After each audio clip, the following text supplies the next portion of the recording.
Hello class, welcome back. Today we're looking at J.S. Mill in a context that we usually don't look at J.S. Mill in, having to do with nature as opposed to utilitarianism.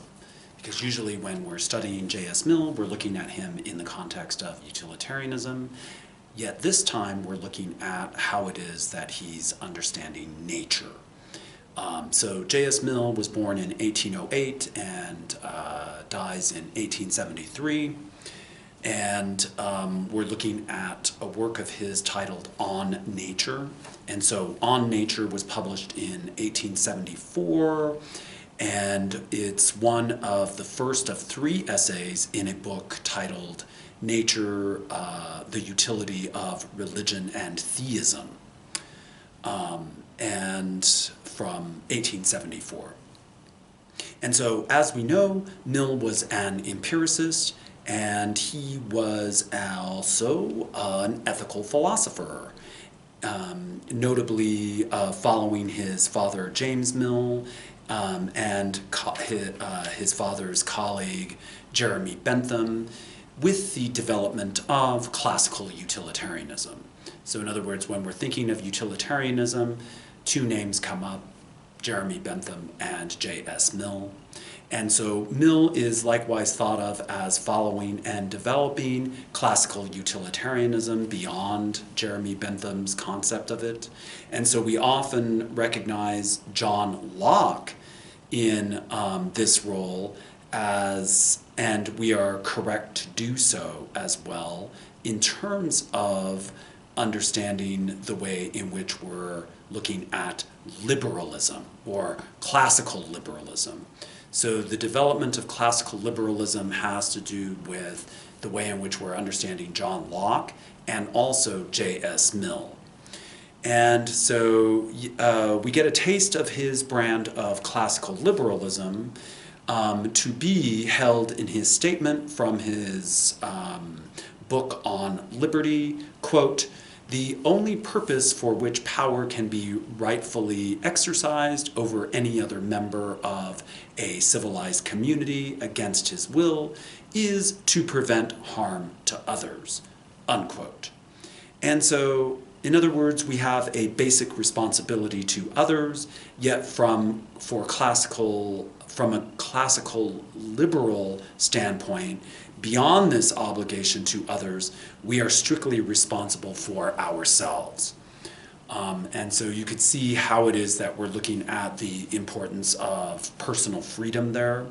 And so we must not equate this as an exact retrospective or replica of contemporary libertarians. Yet to be sure, there are threads to follow from Locke to Mill, so on and so forth. And by the way, too, Locke also was a famous empiricist as well. So Locke and Mill were empiricists, and they were both also credited with the development of what we know today as liberalism.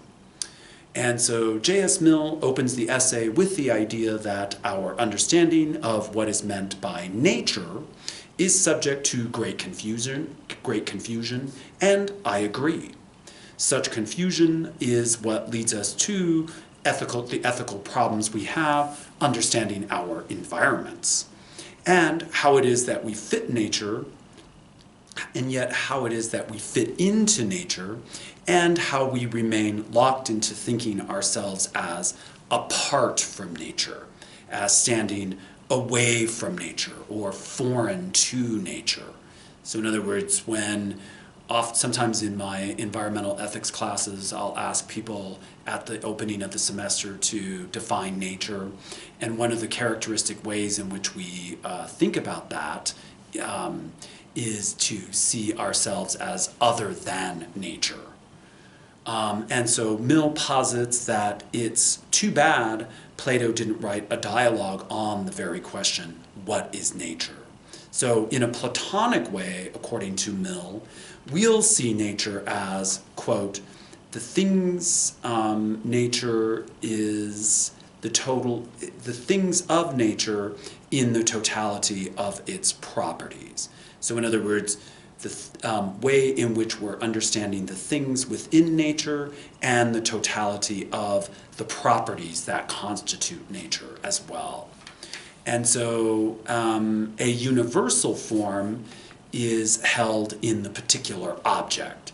So in other words, I can understand myself as a part of nature in a particular way, but that also is a way in which I could understand the larger form, the universal form of nature.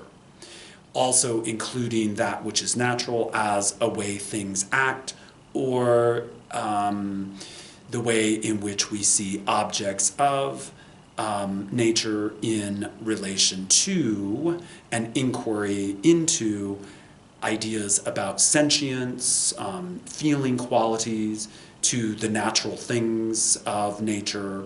In other words, how is it that we're taking these points into account? In other words, something that belongs to the object can be a way in which we say it is natural for that object to be a certain way. And also ways in which we're understanding sentience. So in other words, it is natural for me to feel a certain way, could be a way in which we're understanding nature as well. So that which is natural is the totality of properties of particular things that are sentient and likewise not sentient as well. Because we often always want to just focus on things that are living, but we also need to recognize that nature is constituted by things that are not living as well. So it's not just an inquiry into that which is living, but also an inquiry into the way in which we're understanding things that are not quote-unquote alive or sentient. So nature is also the sum of all phenomena and the respective causes of all things. So all phenomena is a way in which we're understanding that which is natural, and likewise the respective causes of things. So in other words, all causes have relation to that to which we consider natural. So nature is a way to behold the great possibility of things, and from now on and into the future. And often such lines of causation are detectable by means or reasoned observation of empirical phenomena. So the way in which we're seeing the origin of things also has natural components, and likewise the way in which we're understanding causation. So as with Newton's law of gravity, quote, all natural objects tend to move toward one another with a force directly proportional to their masses and inversely proportional to the square of the distance between them, unquote. So that's Newton's law of gravity. And when we're thinking of something as law-like, in terms of the so-called laws of nature, we're also seeing that as deterministic as well. So in other words, we need to abide by the laws of nature, and likewise we also have these deterministic qualities in our lives, and we could see those elements also as natural. So for Mill, nature is 1, all actual and possible facts, 2, the way in which everything happens, i.e. the laws by which everything happens. So the laws of nature are the best way to think about what he's isolating there. So Mill repeats an age-old supposition that we see complete knowledge of laws in nature by way of scientific knowledge, a supposition still held to this day. In a way, Mill suggests that this is just a start to scratch the surface of a comprehensive meaning of nature as a whole. So what we're pointing out there, and what Mill is pointing out, is that the way in which we understand nature is usually a way in which we're understanding scientific thinking, but we also need to see that as a restriction of how it is that we understand that which is natural. namely because science isn't the only way in which we understand things naturally. And so we're at least trying to get over that presupposition. And then we find the contrast with the term art, perhaps thought. The term art, perhaps thought, and more widely, the way in which we traditionally get in contrast to nature, that is artificial and man-made. So in other words, the way in which we create things that we call art is also a way in which we see something as artificial, that which is not nature. And so that's also a way in which we see a relationship with ourselves to nature, is we usually see our artifacts as artificial and not a part of nature. So yet Mill draws on an uncommon connection in terms of the fusion and implementation of natural laws that are, in fact, harnessed by our so-called non-natural or artificial agency. So, in other words, we harness the laws of nature. In other words, we rely on gravity. Fire is combustible, wood floats. So these are natural ways in which we are working with nature that we usually see as artificial. So on the second law, or when we look at the second law of thermodynamics, on entropy, so entropy in an isolated system not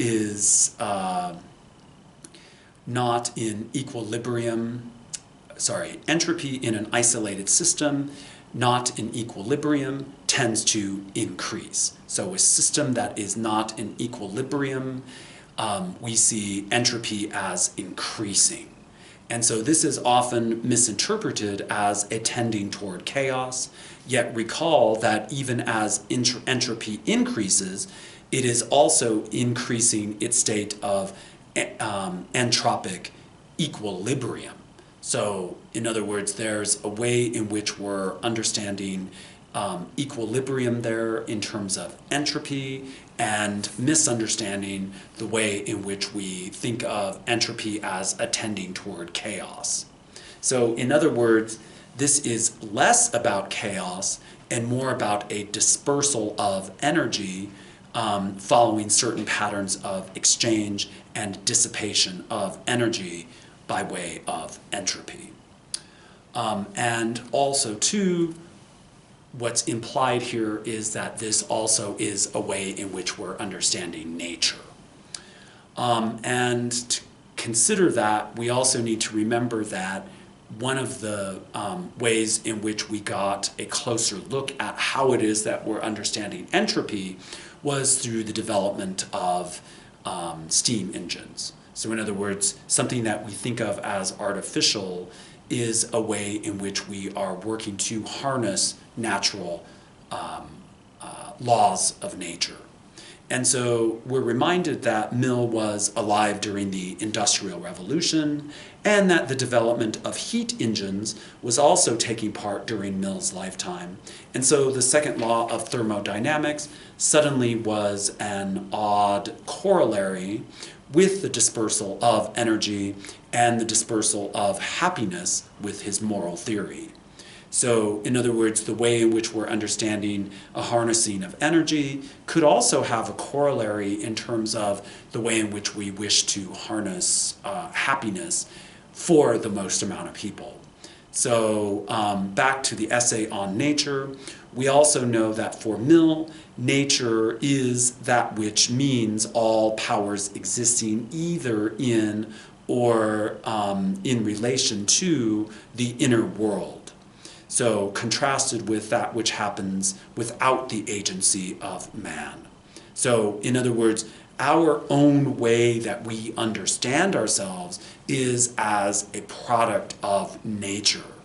But yet at the same time, we see ourselves as somehow inherently apart from nature.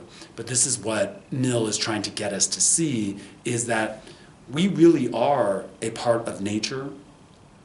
And so, in other words, nature inheres within us as well. So, in other words, nature is immanent in the way in which we understand ourselves. And so Mill is quick to point out that ancient philosophers like the Stoics and the Epicureans based their theories on the basis of nature as having a moral code. And so likewise with Christian theology, here we might find such thinkers as St. Thomas Aquinas, falling in line with how it is that we're understanding natural law theory and the like. So, in other words, the Stoics were wanting us to recognize the larger logos of nature as a reflection on how it is that we're understanding our moral lives logically. And also, too, that's in conjunction with how it is that we are looking at St. Thomas Aquinas and his way in which we're understanding natural law theory as well, without mistaking natural law theory for the way in which we are making a so-called naturalistic fallacy. In other words, we're looking at the difference between the way in which we understand things deterministically versus the way in which we understand things normatively, even for Aquinas, and likewise perhaps the way in which we're looking at Seneca, Marcus Aurelius, and the Epicureans in a normative way rather than in a strictly deterministic way, so as to avoid the so-called naturalistic fallacy. So why don't I end it here on our talk of nature with J.S. Mill, and we'll talk about it more. So thank you and have a fantastic day.